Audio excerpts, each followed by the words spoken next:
It's the middle of the summer here, and so it's nice to make acquaintance with these plants that really have such a great affinity with the sun itself. And so the sunflower is that wonderful large head following the sun and creating these beautiful nutty seeds.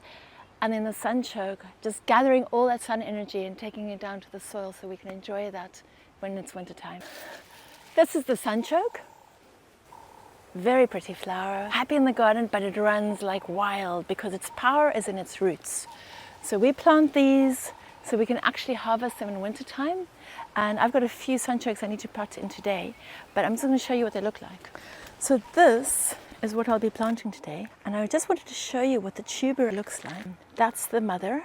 She will now produce these satellite tubers that will swell up in winter to be about the size of my fist and would be just delicious to eat.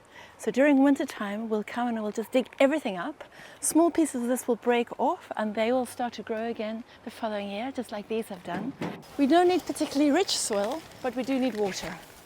And so it is useful just to have good drainage soil, give it a good watering, at least once a week. Be warned, this plant loves its roots.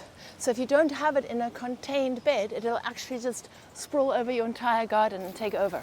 So then you'll have to eat a lot the whole winter long.